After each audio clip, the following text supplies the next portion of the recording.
Good morning again, everyone. My name is Vero Duffins, Director of Financial Aid. I'd like to turn the faculty staff session, information session over to President Val Smith. Thank you, Vero, and good morning, everybody. Thank you all so much for joining us for this faculty and staff information session. Today's session will focus primarily on the college's plans to return to work on campus ahead of the fall semester. I hope you've all had a chance to read the message I sent out to the community last week on our transition to the new academic year. I'll briefly recap some of the key points here, and then we'll open up this session for conversation. So as we continue to plan for the year ahead, we'll ensure that our work supports the college's mission while taking into account concerns and observations you've shared with us over the past year, including concerns and observations you raised in the check-in survey that staff members responded to last December. And our planning will continue to be guided by the principles that have informed our thinking throughout the pandemic. We'll prioritize the health and safety of students, faculty, and staff members. We'll continue to deliver to our students the highly engaged, intellectually enriching educational experience that is foundation to everything we do at the college.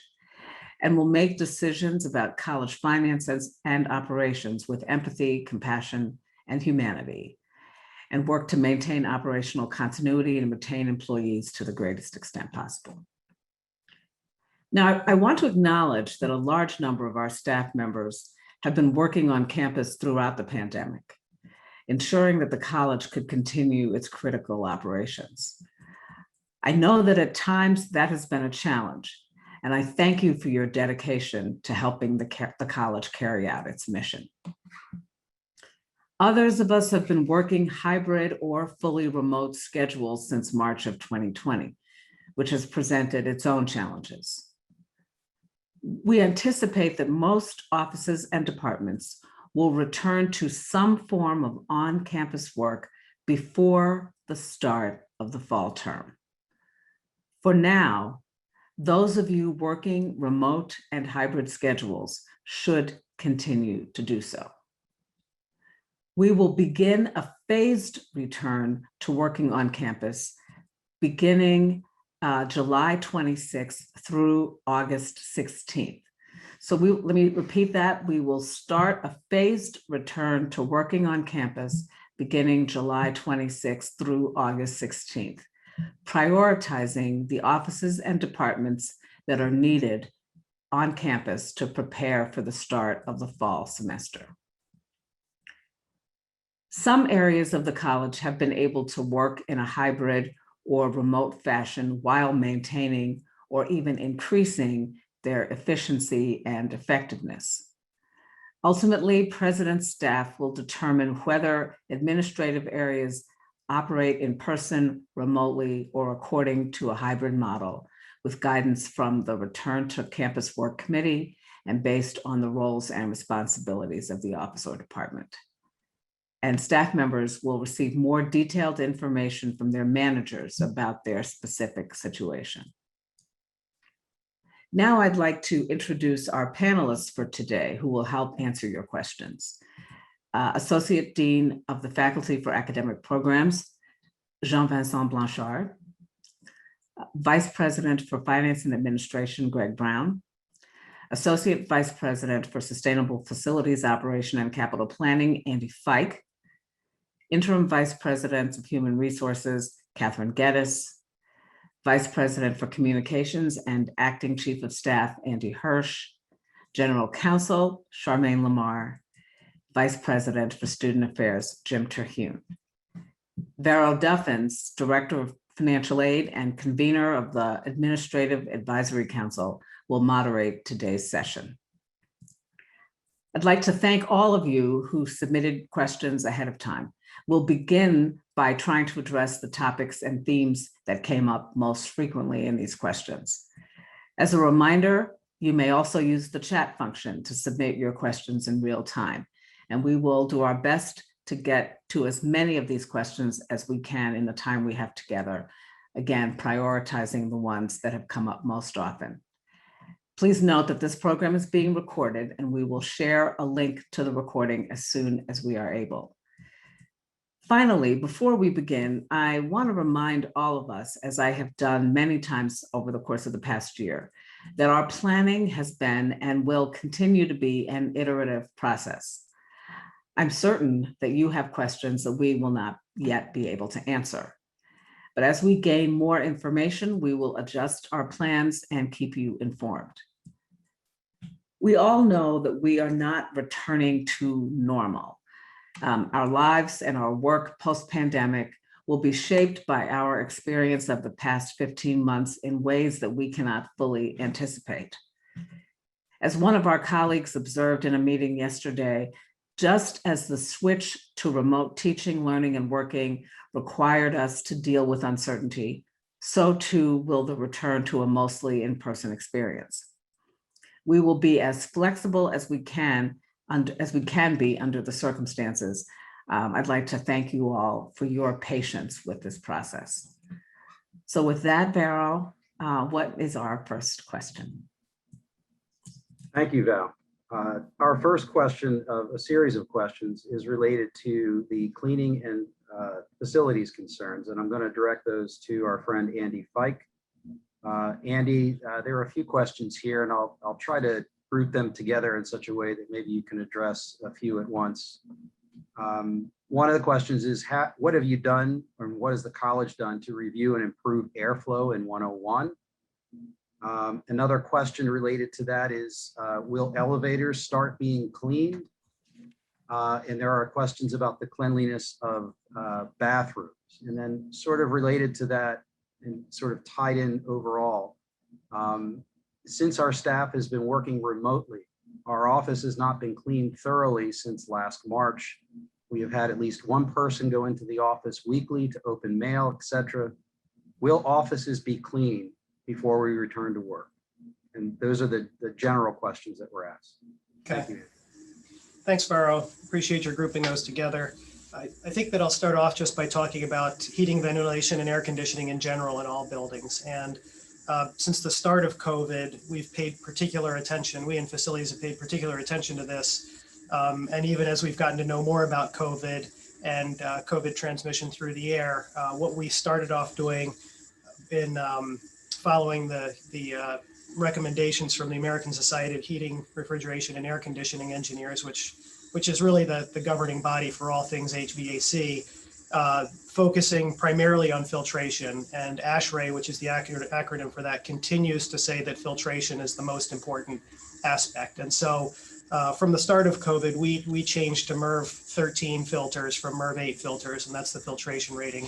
I think before COVID, very few people knew what MERV meant, and now MERV is a household term. So we decided coming into the start of the summer that we would continue with MERV 13 filtration at least through the fall semester and continue to evaluate. And one of the reasons we needed to make decisions so early is because everybody wants MERV 13 filters. And so we needed to make sure we had made enough of an order on hand to have a complete fresh filter change before the start of the fall semester. So we will continue with aggressive filtration in our air handling equipment in all buildings, and buildings recirculate air and mix it with fresh air, and all of the recirculating air through the air handlers goes through this MERV 13 filtration. We also changed programming at the start of COVID with our building control systems so that we're having more frequent air changes per hour. So there's a higher airflow through buildings and through the filtration. And also we set buildings up to do a complete air change an hour before buildings unlocked and are open in the mornings, and then an hour after people leave in the evenings and buildings are locked up, so that there would be at least 2 air changes happening, complete purges inside the buildings before buildings open. So that's in general. When we talk about specifics, we also did an evaluation in facilities of each space. Dominic Perini and our HVAC team looked at every building space to make an evaluation about it and the type of HVAC system it has. And we have almost all of our campus spaces are served by air handlers that recirculate air. We do have a few buildings where they're not supplied with air from air handlers. And for people working during COVID in those spaces, we ordered HEPA filtering air, we call them air scrubbers, but basically independent units that sit in spaces and continuously pull air through a HEPA filter in order to provide additional filtration. In preparation for a return to campus of greater numbers of faculty and staff, we've ordered more of the air scrubbers. And I'll get to 101, which was the question coming up. But in talking with Dominic about this morning, if you're independently working in an office, you're very safe. You're getting air from air handlers that are going through MERV 13 filters. You're not exchanging air with anybody else inside a building. If you are working in an office space that you're sharing, in almost all cases, that air is being supplied by air handlers and being filtered.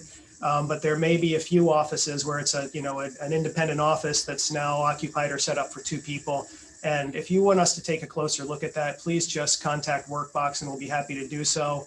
And working with you, we can determine whether we would want to put an air scrubber in that space to provide additional filtration, constant filtration through a HEPA filtering system. So we have the tools in place to do so. Regarding 101 South Chester Road, which was a question, this building really is, it depends on which floor you're on about what type of system it has. So the 3rd and 4th floor of 101 South Chester Road are served, all the air is supplied by 4 air handlers that are constantly recirculating air and taking them through MERV 13 filters. On the basement 1st and 2nd floor, the systems are a little bit different. All of the air in common areas and hallways and open office spaces are supplied by air handlers that are filtering air through HEPA filtering systems. And then the individual offices in 101 in basement 1st and 2nd floor have individual units that supply heating or cooling that are not circulating through a MERV 13 filter. They're not set up to do so. So, I think if you're in a single office that's being used by more than one person in 101 South Chester Road, then also I suggest you reach out to facilities and we can look at the space independently and decide whether it makes sense for us to put an air scrubber in 101 South Chester Road in one of those offices with multi-occupants. I say again, if you're in an office alone, there's really you're just breathing your own air. And it's not necessary. So there may be more specific questions about HVAC, and we're happy to work through those through Workbox on an individual basis if you have any questions about that. I think the other questions are really regarding cleaning. And with the return to work date published as July 26th, our cleaning team headed by Tyrone Dunstan has already planned to go through every single office and clean every office before July 26th to make sure that they're ready for people returning. In very few cases, unless we knew people were working in offices where we were dedicating resources to office cleaning, we had shifted resources to more frequent cleaning and sanitation in areas that were being used during this fall and spring semester this last year. And so we'll be cleaning all offices before July 26th. And if you plan to return before then just let Workbox know and we can make sure that your office is put on a list to get cleaned before July 26th. Just let Workbox know the date and we'll get in there and make sure that we do it. We will also, I think the other questions were in general about routine cleaning. And normally during the summer, the cleaning team task organizes and does the turnover in all the residence halls and reduces the frequency of cleaning in other campus buildings that aren't used as frequently.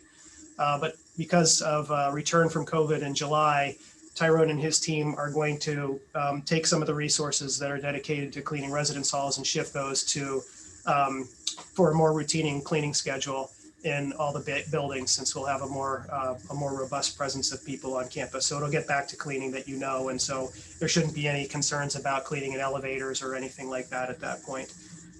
If you see something after that, please do let the Workbox know so that we can make sure that we're rectifying a spot that might be missed by the cleaner.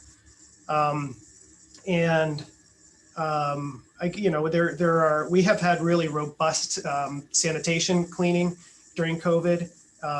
We basically went for high touch areas and bathrooms to cleaning and sanitizing 2 times a day for these high touch areas and bathrooms, 7 days a week.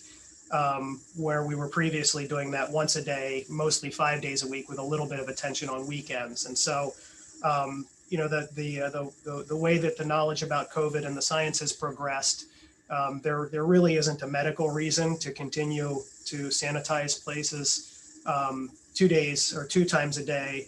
That we're not accomplishing any more than sanitizing them once a day. And so, you know, we will be reducing that cleaning to once a day for sanitizing, similar to what we were doing before, but continuing 7 days a week instead of 5 days a week, especially in the residence halls, which turned out to be a really good practice. I guess one final thought, though this wasn't a direct question, as I was thinking about people that would be returning to campus, as President Smith mentioned, you know, the entire facilities team pretty much has been working on campus for more than a year with operations and managing construction and design and so forth. And so we're a very confident group with our ability to work safely on campus because we've been doing so for so long without incident. And I realize that that confidence may not be shared by people who have been working remotely for so long. And I put myself in your position and think, okay, what's the campus going to look like to you when you come back if you haven't been on campus? And so I just want to also mention that there's a lot of construction going on campus right now. I don't want you to be surprised because there are a lot of construction workers in Pearson, some working in Parrish, working on the exterior of the field house. The Dining Community Commons is a very active construction site. We've got construction teams working in Whittier and Mertz, just to name where the major projects are. And then we've been putting out a weekly communication from facilities about contractors on campus during COVID to also let you know where contractors and vendors will be for the upcoming week. So, you know, you might want to have a look at that if you haven't been reading it before you return to campus, just so you're not surprised if you see more activity for construction and contractors than you were anticipating. So thanks, Vero. Thank you, Andy. I really appreciate, especially your last comments or remarks that were not part of the question, but very helpful. My next set of questions is for Catherine Geddes. Catherine, the questions are grouped, I think, into 2 categories, one on vaccinations and the other on masks. So I'll start with the vaccination questions, and then we can go to the mask question. Is the college considering requiring COVID vaccination or documentation of medical or religious exemption for faculty and staff? And the other question is, if not, what safety precautions will be in place to ensure the continued safety of our community? And I think that second part of the question may also be shared with Andy again, if he wants to weigh in. Thank you, Vero. Good morning, everyone. Yes, I think the second part of that, we all heard Andy talk about the Mertz filters and the air scrubbers. So I think that there will be precautions, absolutely, that are continuing. The COVID planning group has continued to consider vaccination for all students and all faculty and staff. We also are still discussing and will be planning for any objections to the vaccination for medical or religious exemptions. We still are not sure how we're going to do that or when we will do that, but probably it will be soon, within the next week or 2. Those of you who have already been vaccinated, we have asked, and we continue to ask you to go into My Swarthmore and let us know that you have been vaccinated. That is probably the only way we will know if you have. So I know that there are a number of folks that are still vaccinated and have not told us. So if you could do that, we would appreciate it, because that way we will know how many are vaccinated and what we will need to do in order to get everyone else safe. Thank you, Catherine. The other questions related to masks. Will people need to wear masks and be 6 feet apart, or will it be okay for us to meet as we used to? Tied to that, if I am vaccinated, will I be required to wear masks in the office when we return to office setup? Somebody had indicated that they work in an administrative group consisting of 4 to 5 employees. They do not have individual offices. They share a suite.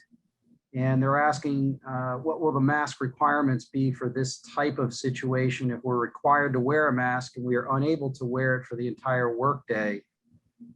What may be the resolution tied to that? Okay, the college still requires that masks be worn inside as until we determine otherwise. And that includes within the offices. If you are working alone and you're the only one in your office, then you may not need to wear one. However, if there are others in your office, we would ask that you continue to wear a mask. That may change. We will be monitoring guidance from the Commonwealth and from the CDC.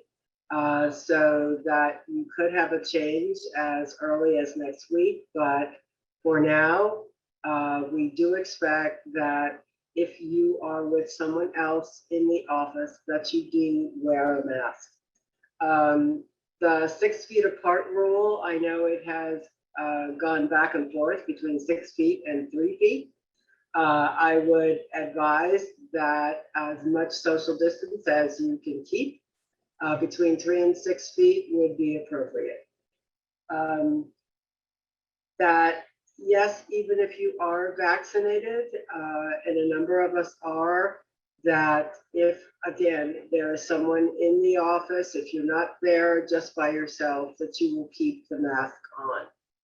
As far as the number of people that if you need to work all day, I am keeping the mask on, maybe going outside, taking it off for a few minutes here and there, taking a break. But until we have additional guidance on that is what would happen inside.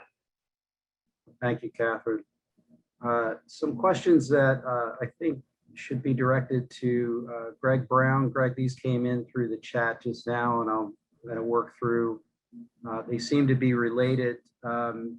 One question, is there guidance related to outside vendors being permitted on campus in the fall semester? And will staff returning to campus need to wear their ID on a lanyard? If so, where do we get that lanyard? Okay, thank you, Vero. So I'll start with the lanyard, and I'll also make a little bit of a plug relative to building access as well. So for the summer months anyway, building access is restricted to employees and students and faculty. So you do need to have your card, your one card with you. Primarily, by the way, for those of you who've been off campus for some time, you may not be aware that we have actually gone through a process to rekey all of the exterior doors to buildings. So the only way to get into the buildings that are locked is using your one card. The lanyard will not be required going forward now that the campus is open to the general public as well. I personally like using the lanyard, so that way when I need to open a door, I'm not fishing in my pockets for it. So I would encourage you to think about using the lanyard, but it's certainly not going to be required going forward. But at least in the summer months, until the population is really fully back on campus, you can anticipate that buildings will be locked. So having your ID card handy will help you get in and out of buildings. As for vendors on campus, we have been very careful throughout the pandemic about vetting which vendors are coming. As Andy mentioned, Christy Mullerford and his staff has been sending out a weekly email so people know which vendors are coming in. So I would encourage you, again, to pay attention to those. As the fall opens up, we'll continue to communicate about vendors and contractors who are going to be on campus, but the campus is gradually opening up just as you're coming up. That's the case as well. In terms of where you might be able to get a lanyard, they are available in different places. Actually, those of you who were tested on campus had access to a swag bag that had them. But the campus and community store is a really good source for, I'll put a plug in for fashionable lanyards that you might want to purchase and buy. So I'll throw that out there. Thank you, Craig. Catherine, there's another question that came in that I was hoping to circle back to you. Are staff who haven't been participating in the COVID testing program allowed to return to campus prior to July 26th? If you have not been part of the COVID testing program and not vaccinated, then you will still have to be come on campus and be part of the testing until you are vaccinated. If once you get fully vaccinated, then you will no longer be part of the testing program. Thank you, Catherine. Vero, I'm sorry to interrupt. I might just Yeah. add one clarification. That is for folks who are not fully vaccinated coming to campus and expect to have interaction with other individuals for a total of 15 minutes or more. And I'll post a link to the current policy in the chat just so folks can reference that. Thanks, Andy. Thanks, Catherine. The next set of questions is with regard to hybrid and remote work. Charmaine, I think that these questions are geared for you. What is the college's current policy on working remotely? Has it changed? Can departments set their own policies for working remotely? Tied to that, can you clarify what type of hybrid work will be permitted in the fall and the procedures one must take in order to get a hybrid schedule approved? And lastly, also again tied to this, is the college considering providing any subsidy for work-related expenses for those continuing to work remotely, such as expenses for home Wi-Fi, electricity, etc.? Thank you, Vero. So I'll start at the beginning of what you asked. So the current policy on working remotely is located in the chat. We just dropped it in the chat for you. It's actually located in the on the HR website in the handbook. And it's been newly revised and updated. So you can follow that link to get all the information there. Department managers must follow this policy. It's college policy at this point. If there are questions or just need to consult with human resources about how this applies in your area, then in addition to human resources, definitely you want to be in touch with your president staff members as well. Managers will want to do that. So I'll say for staff members, talk to your supervisors and managers, and they will be the conduit and confer with president staff and human resources about specific questions. Okay. So I think the second question was clarify how hybrid work would be permitted. And how does one go about getting that approved? Well, remote as well as hybrid work, and we're categorizing those as fully remote work or hybrid work where there's a blend between on campus and off campus work. Sorry, that's my pooch. But hybrid work will first need to be evaluated by supervisors and managers and then approved by senior staff. There's a very deliberative and thoughtful process and consultative, collaborative process that's going on now, where as part of this evaluative process, managers are being asked to consider a number of things. So for instance, the nature of the work and operations, the significance of in-person interactions and on-campus presence. Like what's the actual significance and value of that to the work and to the operations. Also, how well are managers and employees able, or rather, are they equipped, right? How well are they equipped to perform operations in a remote or hybrid work setting? So as I stated a moment ago, managers will work with their teams this summer. You should look forward to receiving information from your supervisors and managers about what the expectations will be for you and for your area and for the teams with which you work. And so they will be working with you as well as with president staff to evaluate the viability of remote and hybrid work in each area. And then finally, I think the last question was about home office expenses, such as things like, phone and internet services and utilities and the like. These will not be reimbursed for remote employees. However, I will point out that any request for college-owned equipment in a remote or hybrid setting really must be approved and fulfilled through purchasing and through ITS, its computer equipment. So hopefully that's responsive to the questions. Vero, we'll turn it back to you. Great, thank you, Shar. We have some questions related to shared spaces. And I think that Greg and Andy, you might want to answer these questions in however you wish to approach them. One question, will conference rooms go back to normal capacity? And I'll let you answer that before I move on to the others.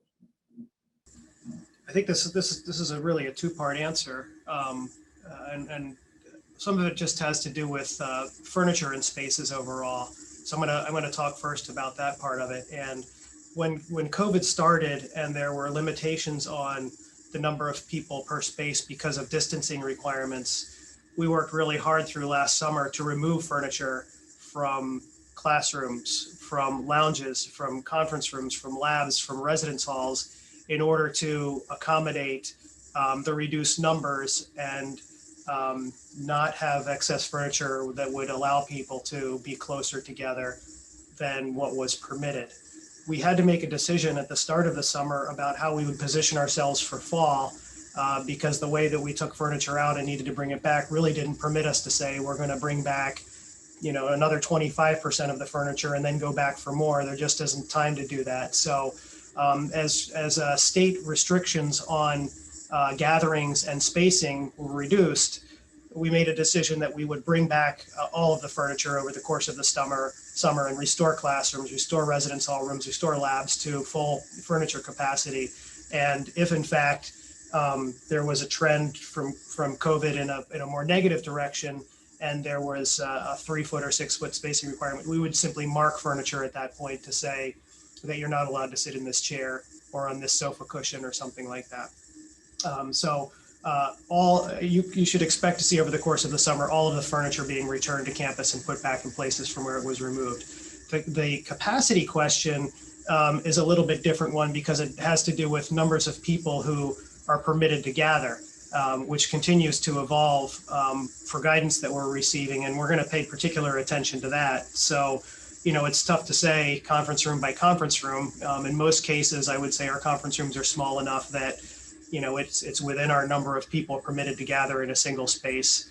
But I don't want to characterize all conference rooms as exceeding the current number of people that are allowed to gather, and those decisions continue to be informed by what requirements are in place by the state, and then what that means for college decision making about what's safe for people to gather.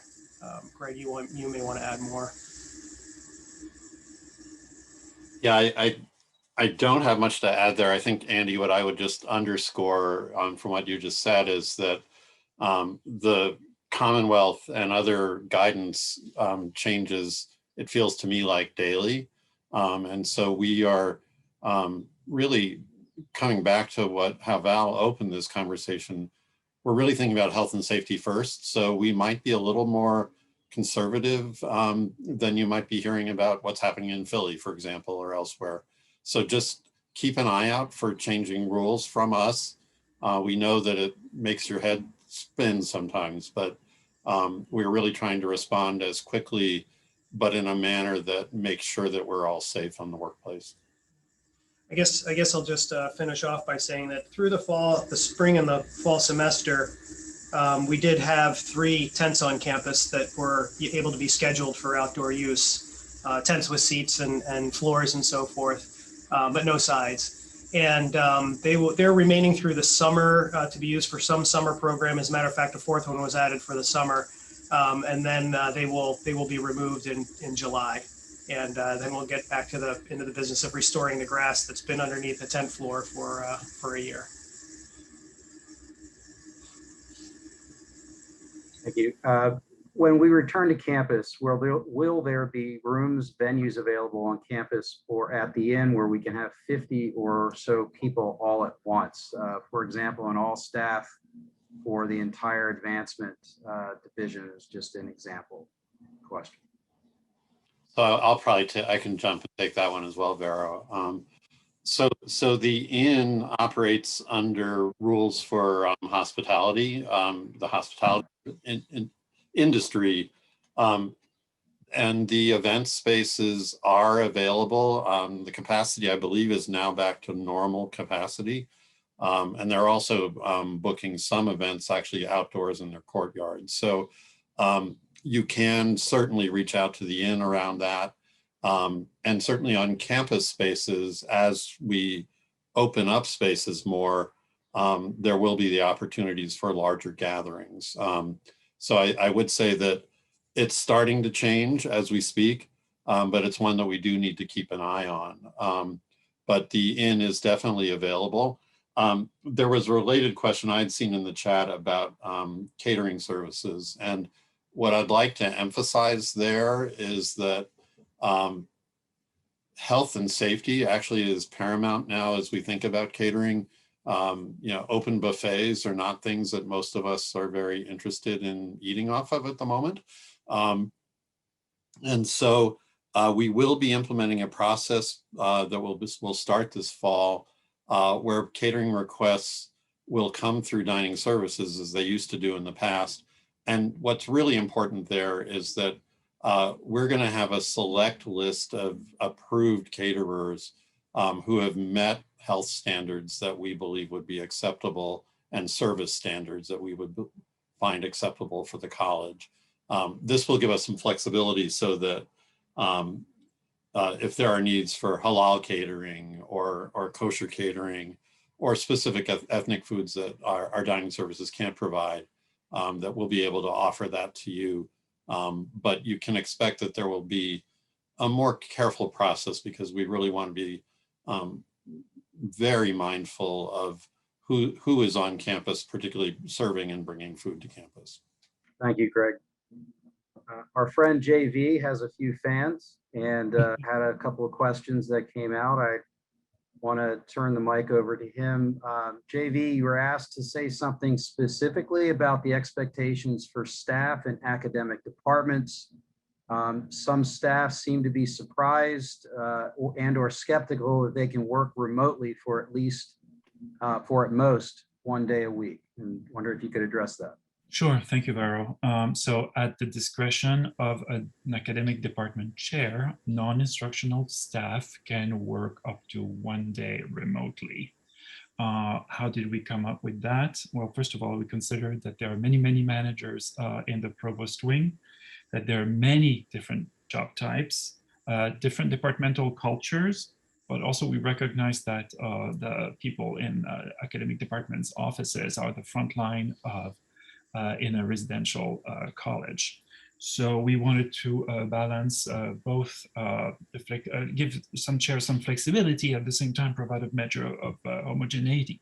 So we pulled our chairs, we asked a lot of questions, we consulted Sarah, Provost Willie LeBreton consulted widely with faculty committees, and we came up with this understanding that chairs, if it works, if it's in the interest of their departments, if the job can be done remotely, they can give their non-instructional staff up to 1 day a week to work at home. Can be any day, by the way, can be broken in 2 if they want. on as much as they want. I would say that. Thank you, Vero. Thank you, JV. Catherine, I'm going to return to you for a couple of questions. One is a question regarding staff vacation balances and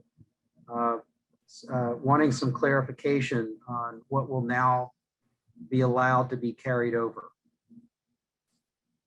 Okay, the memo that went out maybe a week or so ago indicated that for those who are either close to the 240 hours or have surpassed it, that we will extend the vacation balances to the end of the calendar year, and that people also have an additional 40 hours so that those hours are to be used before January 1. And if you don't have any more vacation left, you now have an additional 40 hours of vacation. Sorry, thank you. Catherine, another question related to how is the college determining, regulating who is part of the college testing program going forward? Well, the thing is that we are, this is why it's so important for folks to let us know through My Swarthmore that if you have been vaccinated, we do have a list of people that we currently update and have been giving the names of those folks to the CETT team. That so that you are also then have a directed message that comes to you weekly that asks if you're part of the testing program and you are not vaccinated, that we strongly recommend that you be vaccinated. Thank you, Catherine. At this point, we do have some more questions coming in on the chat. One, is there any thought to allowing remote work over breaks and summer for academic departments when students are not here? Is there anyone who would like to be able to answer that question? We are not there yet. We'll cross that bridge at the right time. Thank you, JV. Another question, will there be an open process to allow Swarthmore community members to apply to be on the approved caterer list? I guess I'll jump in on that. Andy Chris Kane and Anthony Coscignano will be coordinating communication on that. And yes, actually at the meeting that we had with the staff advisory council the other day, we got some good leads on actually some minority and women-owned businesses with whom we would like to continue a discussion. So I would encourage you to reach out to Anthony or Chris if you have suggestions about caterers that you'd like to make sure get onto the preferred catering list. Has the college made any additional decisions with regard to official college travel? I guess that one may come to me also. Travel is fairly limited right now, and we are generally withholding some of what had been the full travel budget until we see how things shake out over time. I think most of us are particularly concerned about the risks of travel to Europe and actually globally, internationally outside of the US. Working with your president's staff member, they can help you determine whether or not any proposed travel that you might have in mind is both safe and allowable at this time. But I think if you're like me, I think it's a good idea to be somewhat slow and careful about decisions about travel, and particular international travel due to the constantly emerging risks. I mean, watching what has been happening, say, in England this week, really, I think for most of us, causes us to be extra cautious about it. So I would say This is going to evolve over the next several months, but for now, work-related travel can be approved. International travel will likely not be approved, at least until it's safer.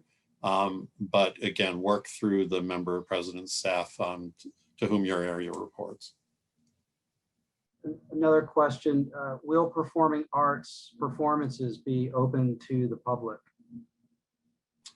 The expectation as we open up again is yes. I think it's not just performing arts, but athletic events as well. We want to, there are going to be families who are going to want to see their students perform on the field or in the concert hall. But again, that will be determined based on what is safe as conditions unfold in the coming months. So yes, we can anticipate that. How soon and at what capacity will be determined as things evolve. Catherine, somebody wanted just additional clarification with regard to the vacation balances, asking to be clarifying the 40 hours that you had noted earlier. Thank you. Yes, we have given an additional 40 hours to all staff to be used by December 31st. Another question with regard to a department interested in providing laptops to administrative staff so that they can have a hybrid day, 1 day a week, like the exempt staff. IT had let the department know that they are backed up in the fall and providing replacements. Are there any other options, or will administrative staff need to return full time? Presumably on the basis that they wouldn't be able to get a laptop. I don't think we have a great answer for that question right now, to be quite frank. I think Joel and ITS are working on, as some of you probably are aware, there is an international shortage on certain parts that are leading to delays in us being able to order laptops for campus. I know Joel Cooper and his folks are working really hard to address that, but it's a great question. I think we're going to have to do a little bit more digging before we can give a good answer to that. And thank you, Andy. And there are some more questions with regard to the 40 hours and the vacation. And I don't know if you wanted to address more of that, Catherine, or if maybe the better solution is that there will be additional detail about that. Yeah, I think that as I'm looking at the questions, I think we will send an additional memo out clarifying those, because right now I don't want to take up time talking about vacation, and I think that people need to fully understand if they don't need the time, we are not adding the time, but if they do, it's 40 hours is being allowed basically to provide folks with additional time. But I will send out a memo really talking about those hours, and if they're banked hours, if they're not, I'm not absolutely certain at the moment. So stay tuned for more information. I just had a chance to read some of the questions on this, so I posted some information in the chat. I think one point of confusion people are having is we are allowing folks to accrue an additional 40 hours of vacation time, not adding an additional 40 hours of vacation time to individuals' different vacation banks. So hopefully the information I just posted in the chat is helpful. I think at this point, it appears that a lot of the questions have been answered. I'll see if there are any questions that are different from the ones that have already been asked. And I'll give the panelists perhaps an opportunity at this point if there are any that you wish to clarify further. I'll mention one thing. We did. The college has, with our friends in sustainability, have been working hard in a zero waste program for many years in order to reduce the amount of campus waste that we have going to the Covanta incinerator for all sorts of reasons and concerns. And part of that process involves user interface. So everybody here and how they handle their own waste that is generated in the course of doing business, whether in an office or elsewhere. And while we had the opportunity to redirect some resources with sustainability and facilities during the pandemic, we went into every office and provided a little buddy bin to go with the recycling container. Actually, I have one in my office. It looks like this. Well, there it is. And it hangs on the side. It's hard to see with the background, but it hangs on the recycling container and holds a small amount of trash that one might generate, since most of what we generate in offices and so forth can be recycled or composted. And so there's a note that's been left in every office too about how office occupants should handle the buddy bin and then taking care of the refuse that you generate in your office. And so if you don't have a buddy bin, if we missed your office for some reason, please let us know. Otherwise, the note should be sufficient to provide instruction about how you should think about the use of that and taking care of the sorting of the recycling and the trash and compost in order to further our zero waste program and reduce the impact we have on all the negative effects of the Covanta incinerator on the surrounding community. Thanks, Andy, for the follow-up and the visual. We appreciate the visual as well. Thank you. I'm going to give another minute or so and see if there are some more questions that will come in. Vera, I'll just take a minute to jump in and say, I know a lot of folks have asked about masking indoors. And as Catherine mentioned earlier, the current college policy is that all individuals should be wearing masks inside unless they are working alone in their office. We are taking a very close look at that and expect to have some additional guidance, some new guidance on that in the next, I would say, week at the latest. But you can look for something next week. Vero, I just wanted to, there's a question about the holidays page on the HR website. Originally, when we posted the holidays, it was through July.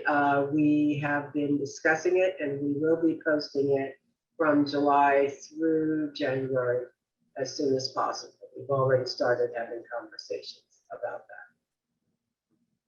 There is another question with regard, a request to speak a little more about the phased return to on-campus work starting on July 26.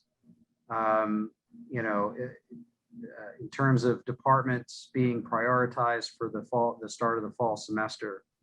Is there any further clarification we might be able to offer on that? So I'll jump in on that one, and then any of the other panelists certainly fill in if you think I've missed anything. Through the remote and hybrid work, that process that I described of evaluating how work is going to be accomplished going forward once there is a return to campus. Managers are being asked to provide their president staff members with dates based on the function, based on the operations of the department. And then the president staff member will review those. And then once that's approved, then you will receive information from your managers and supervisors about what your return to work date actually is. I don't know if I captured that all. I don't know if Greg or Andy have anything else to share. Sure, I just wanted to say that the process is starting with your senior staff member, and the senior staff member then distributes the policy and the plans to selected members of their direct reports. And the direct reports have conversations with folks in their respective offices and hopefully can come up with a schedule that makes sense for them.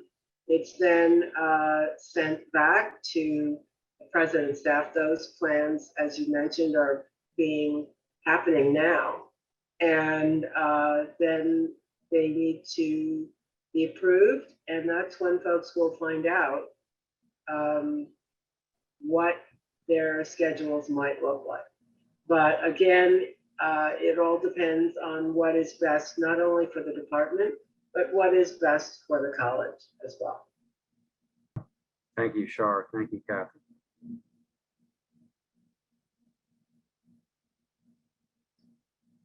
And I think that we had touched on this piece earlier, and perhaps Greg and or Andy wishes to circle back to this real quick. Somebody asking about the general public and their access to buildings and common spaces.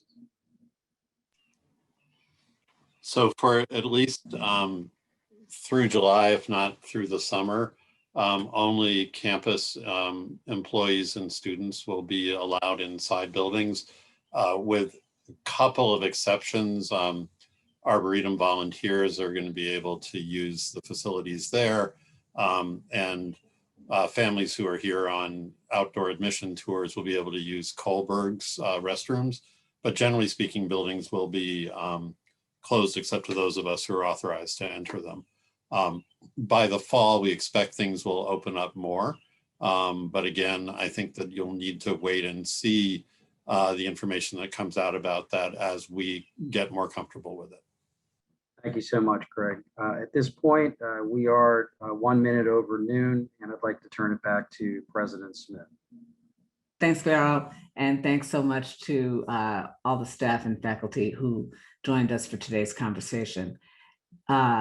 I also want to take this opportunity to remind everybody that in our ongoing efforts to support the health of our community and continue to operate safely on campus, we are requiring faculty and staff to log into My Swarthmore and complete the vaccination survey.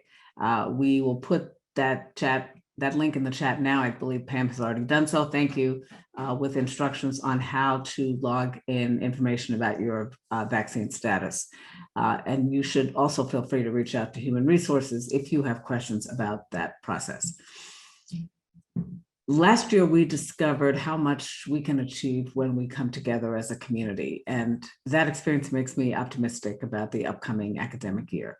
I would like to thank all of the members of the faculty and staff for being part of this journey. Again, thank you for joining us today. And if you find that your question wasn't answered, please feel free to reach out to your supervisor for more information. Thank you again, everybody, and I wish you a pleasant afternoon.